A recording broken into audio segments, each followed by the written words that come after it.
বারাকাতুহু। সম্মানিত ভিউয়ার্স, আজকে আমি আপনাদের সম্মুখে একটা বিষয় উপস্থাপন করব। সেটা হচ্ছে সংযুক্ত আরব আমিরাতের মহামান্য রাষ্ট্রপ্রধান, যাকে সংযুক্ত আরব আমিরাতে বাবা হিসেবে সম্বোধন করা হয়, শেখ জায়েদ বিন সুলতান আল নাহিয়ান, যিনি ইউএইর প্রতিষ্ঠাতা।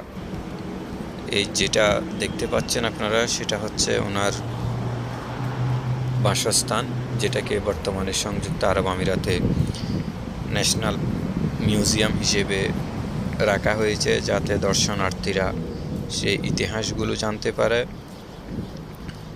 শেখ জায়েদ বিন সুলতান আল নাহিয়ান সংযুক্ত আরব আমিরাতের প্রতিষ্ঠাতা প্রেসিডেন্ট।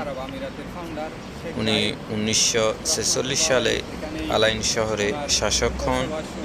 6 আগস্ট 1963 সালে তিনি আবুধাবির শাসক হন এবং 21 আগস্ট 1969 সালে তিনি কাতার, বাহরাইন সহ 9 রাজ্যের ইউনিয়নের প্রেসিডেন্ট হিসেবে নির্বাচিত হন।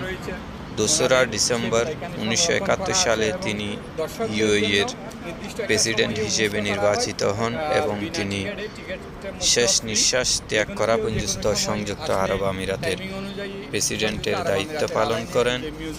এমন নিখুঁতভাবে তিনি দেশ পরিচালনা করেছেন যে তিনি অল্প সময়ে সংযুক্ত আরব আমিরাতকে একটি শক্তিশালী রাষ্ট্রে পরিণত করেছেন।